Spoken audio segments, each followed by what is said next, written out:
So this is week 4 of our Pancake series. Hopefully you guys don't hear that drilling and sawing as loudly as I do. Perfect. We're going to be continuing with strength work today, just really progressing what we did last week. So hopefully you did that class, but we're going to start with our soft tissue work. In terms of equipment, you're going to need a foam roller, something to slide on, so either a slider or socks, cushions, yoga blocks, something to prop up, and then a lightweight if you want it, or you can just use a stick, or you can just do it freestyle without anything. So let's start with our foam roller, and we're going to do similar to last week. We're going to warm up. We're going to foam roll out that inner thigh area. If you don't have a foam roller, I'll show you in a second how to do that with your hands. So with the foam roller, you're just going to bend your knee on your stomach, and you're just rolling up from the knee up as far as you go. If you don't have a foam roller, okay, you can just get your fingers, press with your thumbs, and think about putting the whole weight into that movement. Like, don't just use your thumbs. They don't, they're just little. So use the whole weight to kind of push down with your thumbs, and you can get that nice self massage all the way up your adductors there. So we'll just go for a minute each side. Just going to start my timer.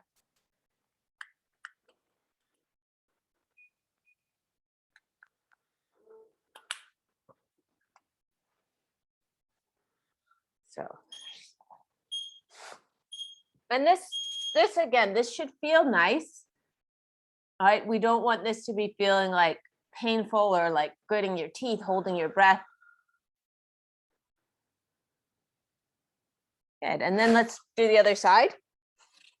So either with your foam roller or with your fingers. You can use a lacrosse ball or tennis ball or something as well. And if you find a spot that is, particularly sensitive, or you're like, oh, that part there feels really good, you can kind of hang out there. You can do some contract and relax in that position. So tense up these muscles by pushing the foam roller down, and then relax. See if you can soften a little bit. If you want to roll a little bit more. And you can do that on a number of different spots if you find them. And probably the more you do this, the more you'll find it's the similar spots that I know that always close to my knee is going to be where I have a bit more tension, a bit more work to do. So just go a few more seconds.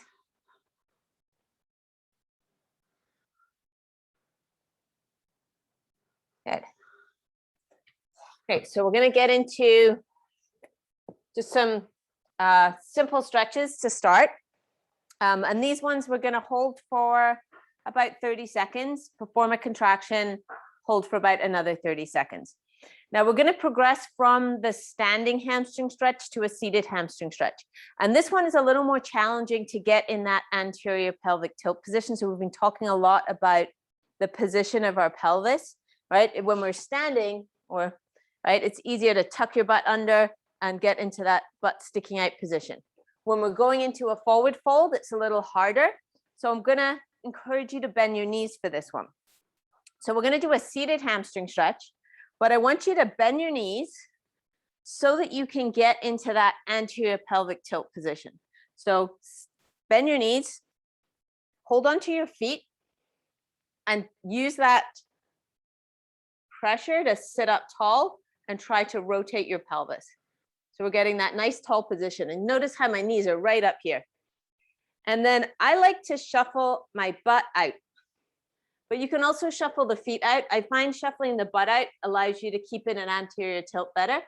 So shuffle your butt out as much as you can, keeping contact between your ribs and your legs. So shuffling it until you start to feel a hamstring stretch, or you start to be unable to hold the position. And then that's going to be your start position. So you're sitting up tall. trying to get that rotation at the pelvis. It doesn't matter if you're not really feeling a strong anterior tilt. We're just trying not to get into this really rounded position. I'm just trying to keep that spine nice and straight. And we'll hold this for about 30 seconds now. Notice where you're feeling any restrictions or tightness. Take deep breaths. And then on the exhale, see if you can just relax, let go of tension.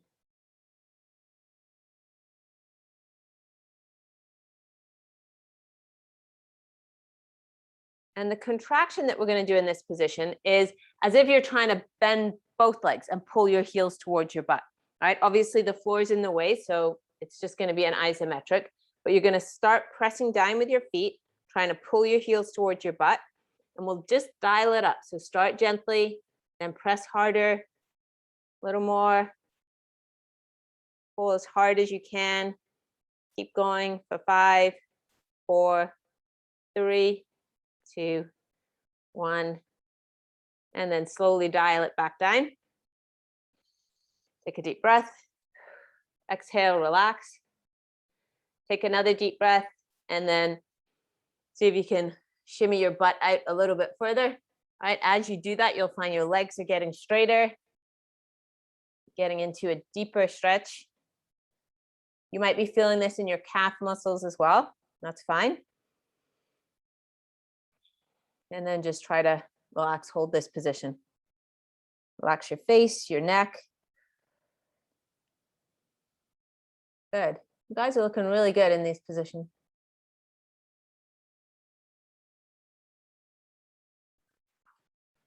Keep going for a few more seconds.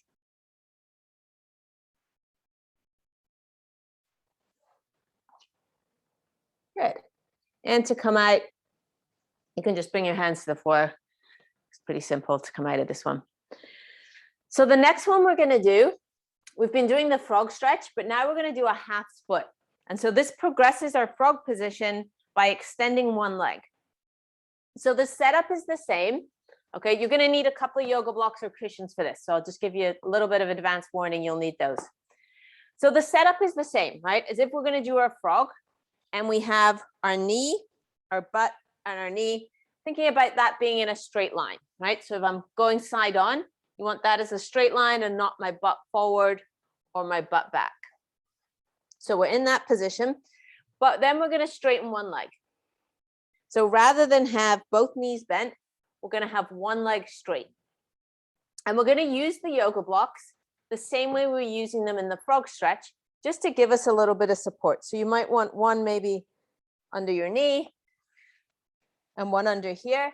And what that's doing is it's not completely holding you up, but it's just allowing you to relax a little bit more in the stretch. Okay, so it's kind of right where you would be if you might want to try moving them a little bit so you're feeling a good stretch. Okay, so you can see I have 2 yoga blocks, one under each leg, just to allow me to relax into the position. And the alignment is my knee, my butt, and then my other leg are all in a nice straight line. Christy, I have a question for the leg that's outstretched. Are you on like inner arch, or are you letting the foot come flat, or? My foot is like rolled forward. So my toes rolled forward onto the floor. So I don't have my toe turned up. It's not super pointed or super flexed. And the foot, the bottom of the foot isn't on the floor. So you're on like a no, yeah, I'm on the inside edge of the foot a little bit. The goal is that my knee is roughly pointing forward or slightly tilted up, but I don't want it to be turned too much up. So I want that the knee maybe facing forward, which will kind of dictate. I mean, that more depends on ankle flexibility if you get the sole of your foot on if you want to, but I don't think it's necessary. Does that make sense? Perfect. Okay. So let's do our contract in this position. So the contraction is trying to pull your legs together. So you're pushing down with this straight leg, pushing down with your knee, We're going to dial that up. So pushing down into the floor. Start gently. Ramp that up. 5, 4, 3, 2, 1. And then dial that down. Take a deep breath. See if you can relax. And then you might find, oh, you can move the blocks a little bit. So take another deep breath and see. I might even take this one out. Because now this leg is now lower than the block was.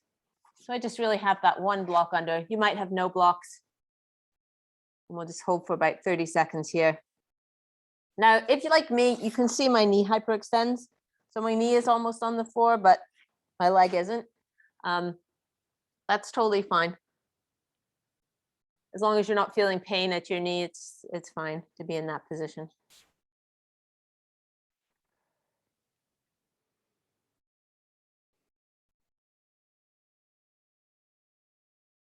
And just notice where you're feeling the stretch. Can you let go of some tension?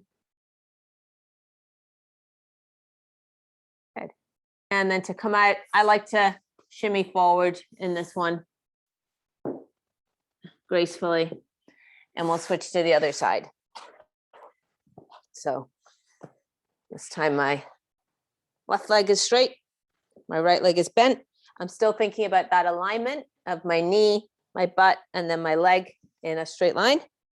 And then I'm just going to put these underneath to give me something to relax into.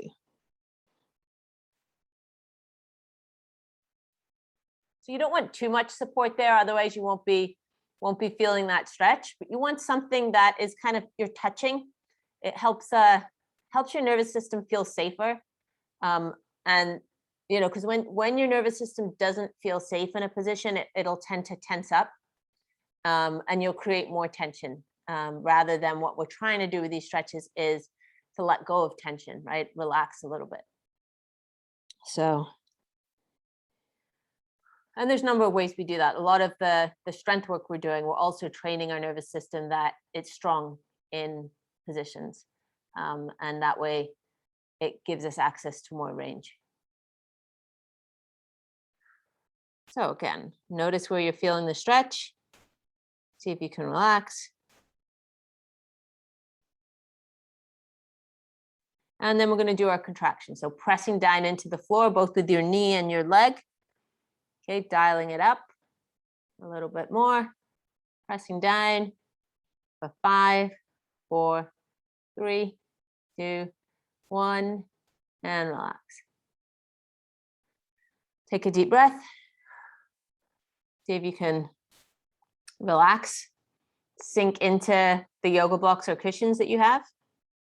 And then we're going to try and go deeper. So take a deep breath, and maybe you can move the yoga blocks. I'm going to take this one right out and put this one kind of in the middle. And you will get to a point where you don't need the yoga blocks anymore because you're closer to the floor than that. Or you might need 2 yoga blocks each side. You can usually just move the yoga block further down rather than, you don't necessarily need anything super high. And just try to relax. Take a deep breath. Notice where you're feeling tight, and then see if you can let that area melt. Let go of the tension.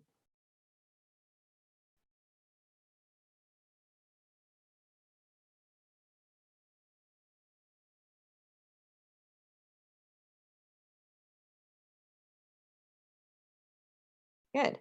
Okay, shimmy forward to come out of that one. Walk around for a little bit. And then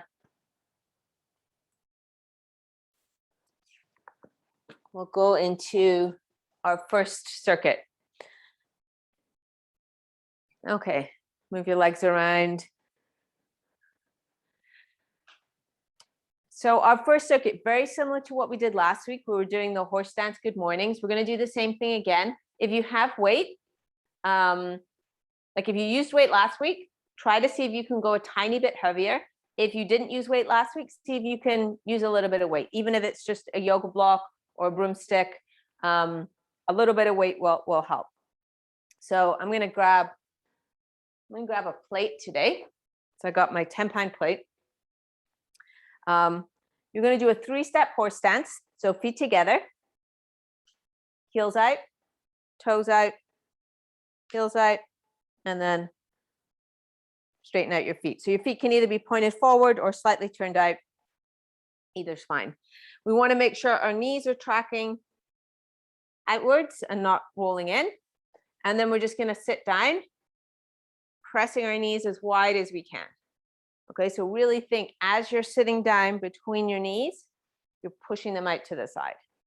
Okay, if you've got a weight, I just don't want to hit my microphone, so I'm just holding it to the side, but you'll hold it in the middle. So you can just hold that across your chest. You can do the same with a dumbbell. And then we're going to keep our hips where they are as we lean forward. So you're going to come forward. Right, hold for 3 seconds.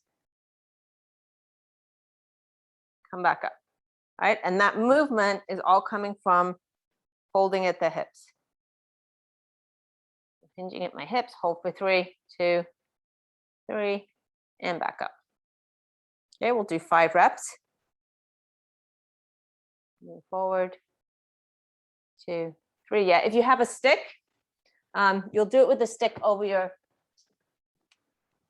like you would be holding a barbell. You can do it with a stick here.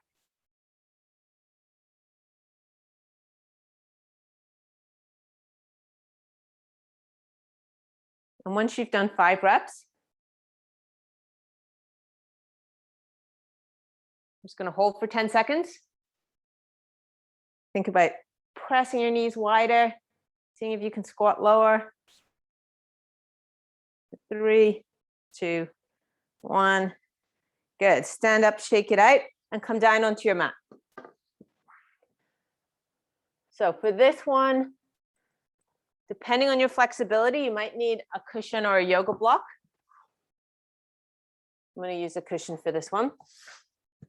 So we're doing pigeon stretch. And we're going to use a few of the cues that we've been using for, that we used for the 1990 last time. So that front leg, we want at that 90-degree angle. And we want our torso rotated over that front leg. The only difference is now we're going to take our back leg and we're going to straighten it out at the back. So in order to do that, right, I want that foot at the back. I'm going to have to prop up this side. So I've got this cushion under my knee, and it's also under my entire leg.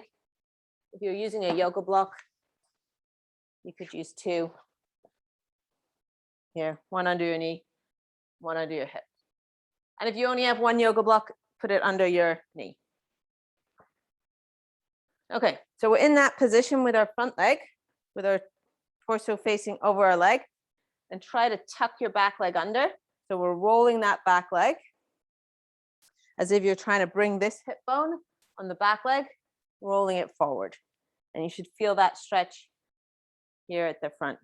If that's too intense, okay, we can go back to the 90-90 position that we did last week. So you can go back to this position on the floor or with your knee raised. And for those of you who are comfortable in the pigeon, if you're able to get in that upright position, then you can start leaning forward. Again, thinking about leaning over the knee of that front leg. So lots of cueing in this position, but just focus on where you're at, where you're feeling a good stretch. Okay, let's switch sides. So we're just doing 30 seconds each side. We'll have more time to go through. We'll do 2 more rounds of this, so we'll get to do this again. So propping up that front leg if you need it. Interestingly, Kirsty, Yes. I can Yes. really feel it on the inside of my thigh. Is that because I'm doing it wrong, or is that just because it's really stiff? No, that's, you might be feeling it there. You can try bending the knee a little more, the front knee, and it should take some of that tension off the inside and focus it a little more on the outside.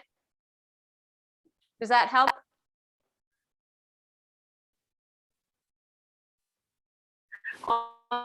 I guess I'm on a different leg now, so it's different. Let me just go back to this.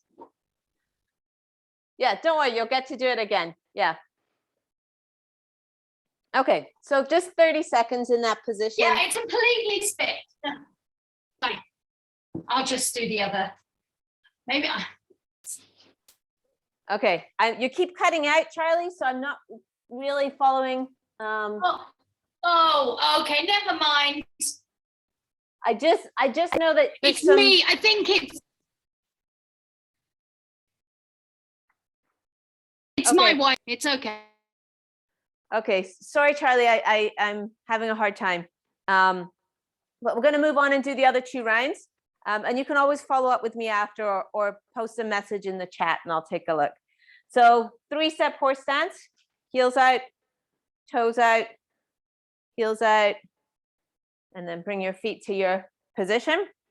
Okay, if you've got your weight, you can hold it across your chest. If you've got a stick, you can hold it on your shoulders. And we're just going to press the knees out as you sit down between your knees, going as deep as you feel comfortable. You should be feeling a bit of a stretch on here and also some work in the back here. And then we're going to fold forward. So hold for 3, 2, 3, and back up. Okay, 5 reps, and then hold for 10 seconds at the end. I'm just going to come and peek on everyone's form here.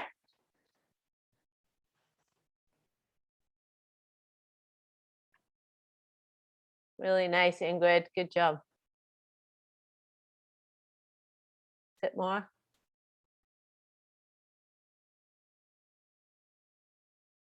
Oh, you guys are so good at this. I think I was almost the only person who said I wasn't on team horse stance in the group.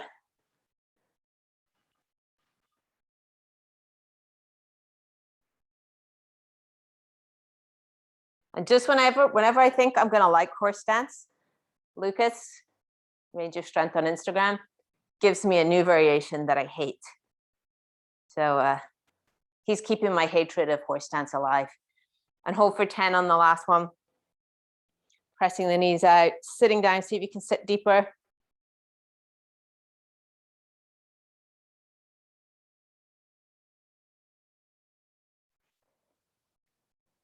Good, and standing up. Shake it out, and let's come back to that pigeon stretch. So 30 seconds each side. So you can either use a couple of yoga blocks. So you're gonna set that front leg. You want to rotate your torso so that it's right over that front knee, and then tuck that back leg under. So really roll that hip forward. So I'm stretching, put my left leg forward, and I'm rolling my right hip forward, trying to get my knee of my right leg facing the floor. And then if you can get comfortably in that position, then you can start hinging at the hip and coming forward to intensify the stretch. For me, I'm really more focused just on getting this position. But if you need it, lean forward into that. And you want to be feeling that on the outside of that front hip. So if you are feeling it on the inside, try bending the knee, see if that takes some of that pressure off the inside. You bend that front knee a little more.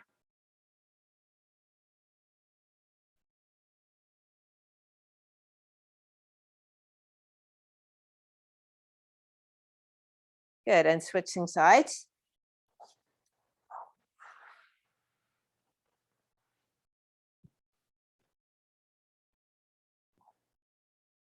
So think about that alignment of that front leg. Rotate your body so it's directly over that front knee. Tuck your back leg under.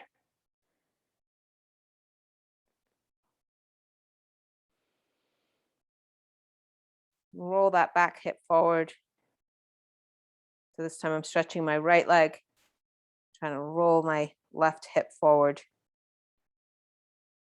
Intensify the stretch on that right side. And then if you're comfortable in this position, you can start reaching forward. And I like to think about reaching my head towards the wall in front of me. So I'm trying to get length through everything as I come forward. It's not about getting my, head to my knee or anything. It's about reaching, getting length through your body here.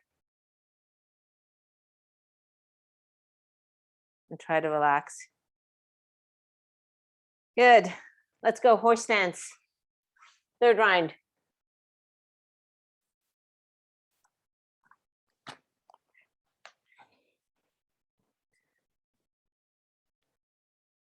Okay, so we're doing that 3 steps. Heels out, toes out, heels out. Straighten up your feet. Press your knees out as you squat down between your knees. Keeping your chest up. And then hinge at the hips to come forward. Try to make it, it's not a rounding, right? It's a rotation at the hip joint. Pause for 3 and come up.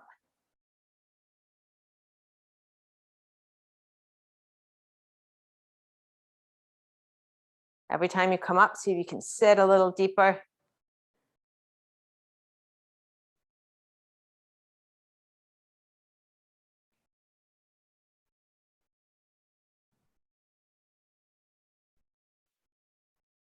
Okay, I've lost count. I'm going to do one more.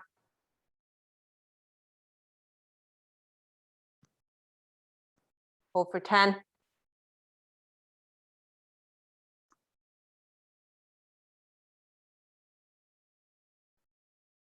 Good. Okay, shake it out. Let's do our last pigeon.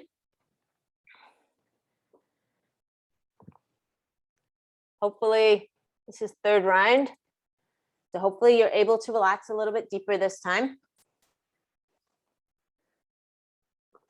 So the intention of these 3 rounds is that each one, you just get a little bit more range.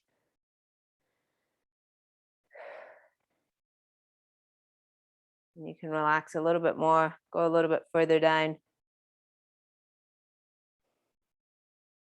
But don't sacrifice your position. So that front leg is really important. Your alignment of your chest over that front leg, and then trying to roll that back hip forward.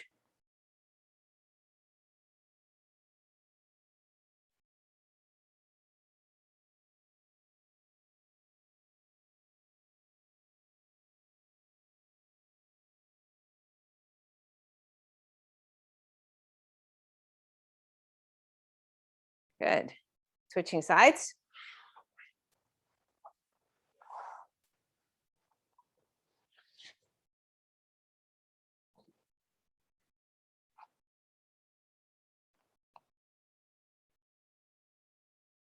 So rolling your hip forward.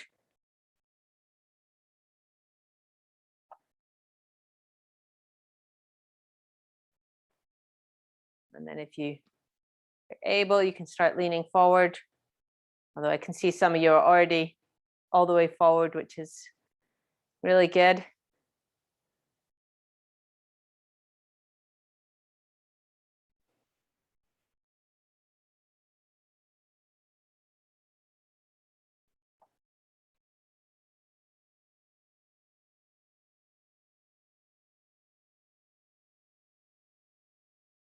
This is one of those positions I don't make huge gains on, but if I don't do it, I make huge regressions on.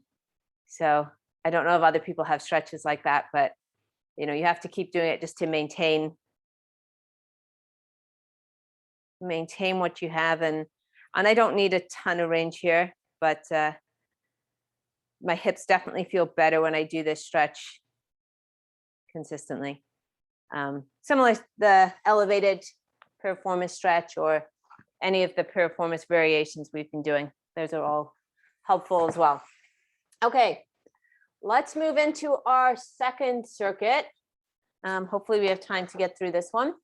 So we need our slider or your ability to slide, and then you're going to need maybe a chair or a couple of yoga blocks just to help you as you're sliding down. So we did this last week. We're doing 5-second eccentrics. Let me just bring my camera up a little bit. So you're starting in that half kneeling position. Okay, one leg out to the side.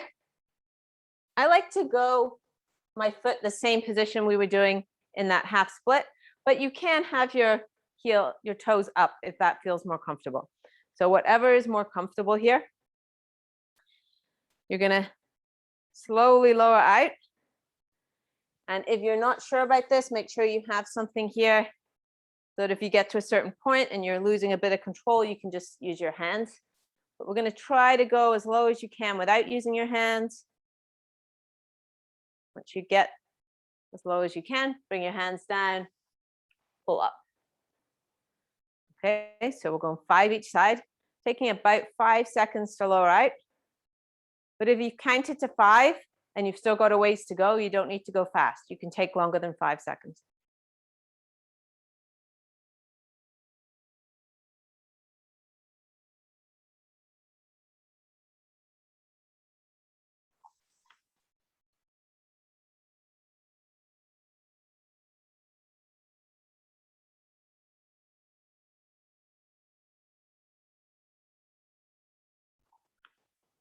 That might only be 4, but I'm going to switch sides.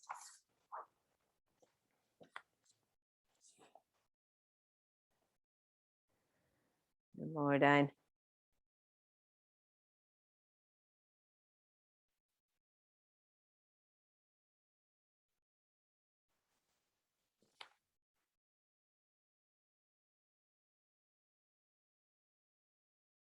The key here is that you have control through the whole eccentric. So there's no points where you just go sliding out of control.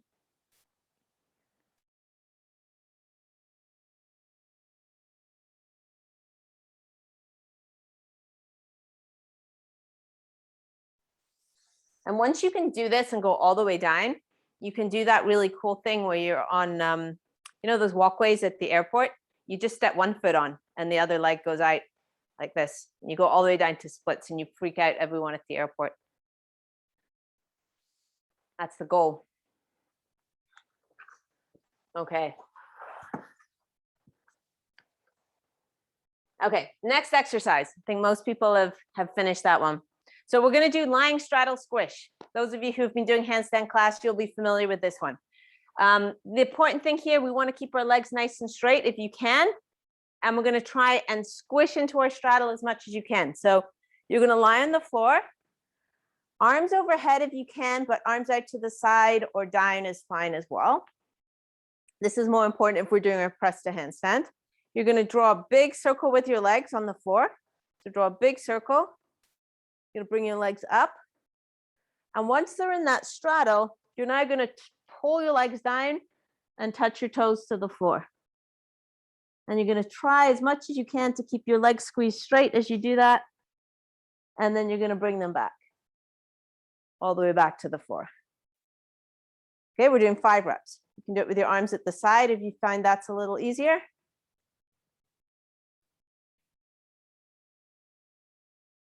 Pull your toes to the floor. And don't worry if your butt needs to come higher. That's okay.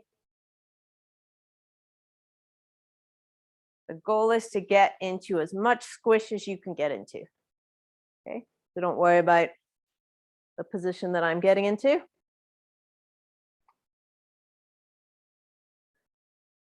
Or some of the other more squishy people in the group.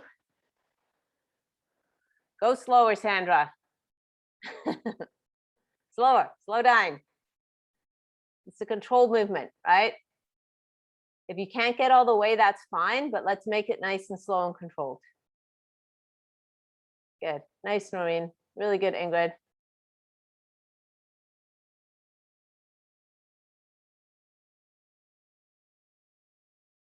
I was just looking at your name, Charlie, and I, for some reason, read it as Charlotte time.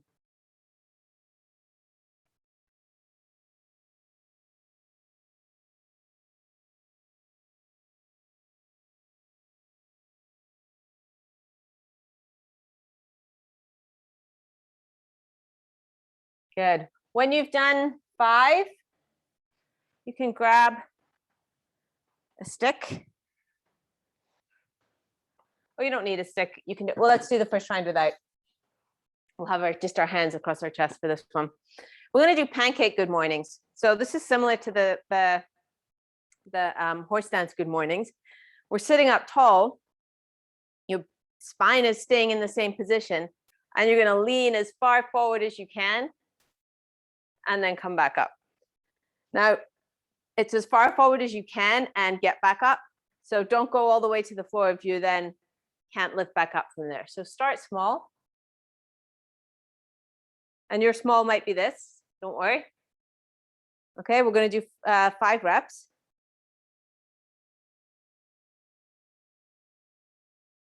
And if your arms are getting in the way, you can bring them to the side. Right, the key is that keeping that spine straight, reaching forward.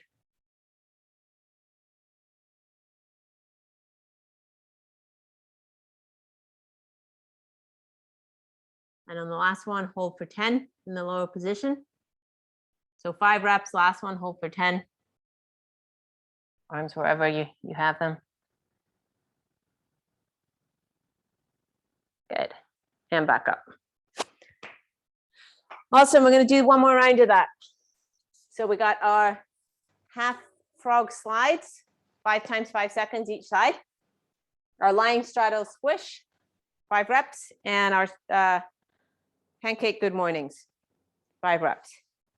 Okay. So sitting up tall.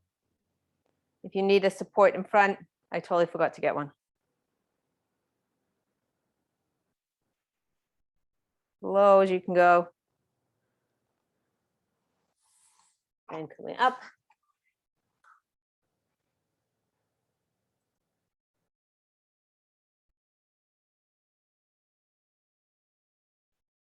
So Charlotte's question is, when we do the legs going back, do you use your hands to push your legs over? So do you mean the lying one? This one? Yeah. So if with your arm, ideally your arms will be overhead and you won't be using your arms at all. Okay, but if you find you can't get up that way, then you can bring your arms to the side or down, and then you will be using your arms a little bit. But you want to use your arms as little as possible. The goal is to use these muscles here and these muscles here to pull into that squish position. Does that make sense? Good. Okay. So I'm going to go to my other side.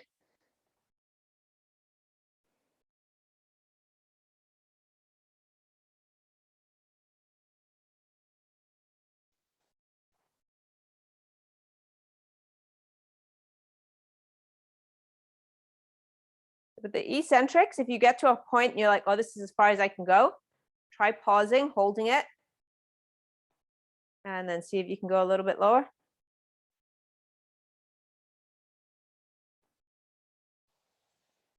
Sometimes you can use that kind of strength to go a bit deeper into position.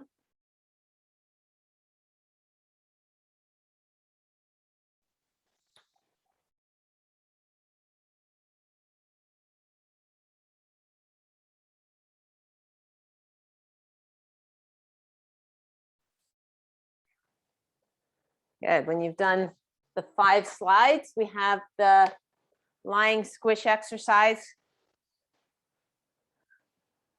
So you want to be feeling this one, that compression strength, that pulling of your legs towards your body. You'll feel working here, and you'll feel working here to achieve that. Pull your feet to the floor. And don't worry, if your feet don't get to the floor, that is totally fine.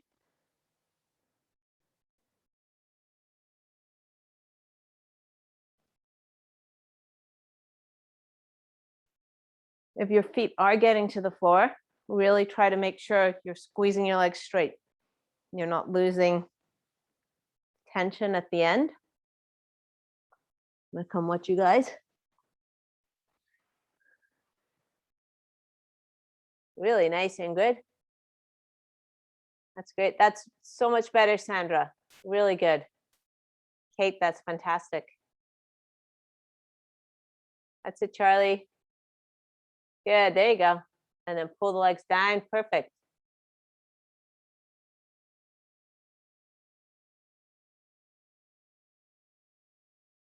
Good. So for the straddle good mornings, if you have a stick and want to try it with a stick this time, you can put the stick behind your shoulders, sit up tall. The problem with having a stick that some people feel nervous about is then you can't use your hands on the floor if you kind of feel like you're losing control. So you have to make sure as you're going down, you don't go beyond the point where you know you can get back up. Kirsty, for the squish one, I tend to have like the hip flexor popping over my hip when I'm coming back down. Oh, the lower part? Yeah, on the lower part. Like, do you have suggestions to stop it from doing that, or? Yeah. So yeah, that's really common that on like this part, you get that kind of popping of the hip. So a couple of things that can really help is deep breath. So take a deep breath, really feel the tension here and see if that helps prevent that popping. Another tip that I got from Cirque Physio, and I think it was a collaboration between Cirque Physio and Movement Maestro, is actually to tape your hip to your rib. So putting some tape from this hip to this rib, and then from this hip to this rib. So you've got like a rock tape or any kind of physio tape. And what that does is it doesn't really hold you in place, but it kind of trains you to engage across here, and that can help prevent that hip popping. Would it be how much turnout you're doing on your feet, like, or say doing them less turned out or more turned out, or? You can experiment with that. I don't find that it makes a huge difference which orientation. It's usually about how low that I'm going here.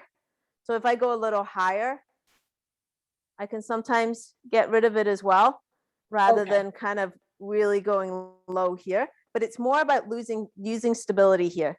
I find that's the biggest reason. And it's not always, but I would say that's the biggest thing that I've seen help prevent that for people is really training to either just through your own like breathing, breathe in, create a lot of tension here. And then as your legs come around, because you've got much more stability here, there's much more freedom of movement in the hip joint. Whereas when you're loose here, your hips have to create more tension. And then that's why you get that kind of movement, kind of like where, I don't know, I guess it kind of pops that feeling. So if you either tape or just use your breath, I think that'll help the most. But you can also experiment with rotation and see. But then having it too helps, you were saying. Yeah, doing it a little higher can help as well. That helps me. Yeah.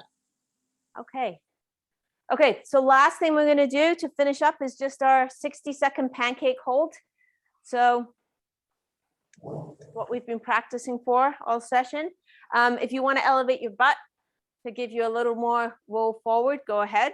Otherwise, let's just get into our pancake position. All right, if you're not all the way down, you place your hands on the floor and kind of push into the floor, right? What that does, if you're here, rather than rolling into this position, kind of pushing into the floor can help you get that really good lower back pelvis position. You get a little more that position there. Reaching down, we'll just hold for a few more seconds here. And then just to continue for a second with the clicking and popping, that in itself is not necessarily a bad thing that you have to avoid anything that you get clicking and popping in. Often, if you do have that and then you keep practicing, like if a shoulder circles, like if you find you get clicking and popping a lot with shoulder circles, doing shoulder circles through like kind of pain-free range actually starts to help usually will help get rid of some of that clicking and popping, and you'll find over time it does go away. So if these movements that you're getting this in are pain-free, it's still okay to kind of go through them. really focus on controlling the movement, and that hopefully will help. Really nice, Maura, really good. Oh, Ingrid, that pancake's looking so good. You guys are killing it. Nice job, everyone. Okay, that's 2 minutes you guys did, but we can finish up there. Great job. Any other questions? You can obviously post some if you have follow-up questions afterwards in the group, but all good? Awesome. Okay, well, thank you guys so much. I'm going to stop the Thanks, recording Kirsty. there.